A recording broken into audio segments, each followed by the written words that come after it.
বাঁকুড়া জেলার ঝাঁটি পাহাড়ের কাছে জোড়হিড়া থেকে আজ আমরা যাত্রা শুরু করেছি পুরুলিয়া জেলার কালীপাহাড়ি ড্যামের উদ্দেশ্যে। পুরো রাস্তাটা দেখুন কতটা নির্জন ও নিরিবিলি। চারিপাশের ভূপ্রকৃতি ভালোভাবে লক্ষ্য করুন, দেখতে পাবেন এখানে চাষযোগ্য জমির পরিমাণ অনেক কম, তুলনামূলক পতিত জমির পরিমাণ অনেক বেশি, কারণ এখানে জলের পরিমাণ অনেক কম। বর্ষার সময় কিছু কিছু জায়গায় চাষাবাদ হয়ে থাকে, বাকি অঞ্চল পুরোটাই পতিত।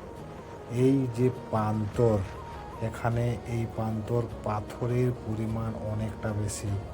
পশ্চিমবাংলার অন্যান্য জেলায় যেমন সবুজে সবুজ হয়ে থাকে, চাষাবাদে ভরে থাকে, কিন্তু পুরুলিয়া বা বাঁকুড়ার এই অঞ্চল অনেকটাই রুক্ষ শুষ্ক, এখানে চাষের পরিমাণ অনেকটাই কম। এই দেখুন পুরুলিয়ার এই অঞ্চলের চিত্র। এই চিত্র পুরুলিয়া